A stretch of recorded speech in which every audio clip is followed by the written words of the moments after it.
বিচার নাই। এই শেরপুর জেলায় আছেন মিথ্যা মামলা দিয়ে ফাঁসির কাস্টে ঝুলিয়ে শাহাদত। আগামী 12 তারিখে শেরপুরের জনগণ দাঁড়িপাল্লা। বন্ধুরা আমার, আমাদের শেরপুরের কৃতি সন্তান শহীদ রাজতার বদলা শেরপুরের 3টি আসনকে আমরা বিজয়ী করতে চাই।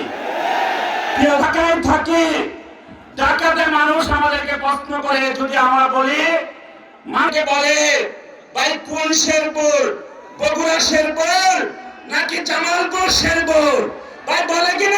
আমরা শেরপুরের 3জন এমপি প্রার্থী দাঁড়িপাল্লাকে জয়যুক্ত করব আমাদের এই জেলাতে। ধন্যবাদ সবাইকে। আসসালামু আলাইকুম ওয়া রাহমাতুল্লাহ।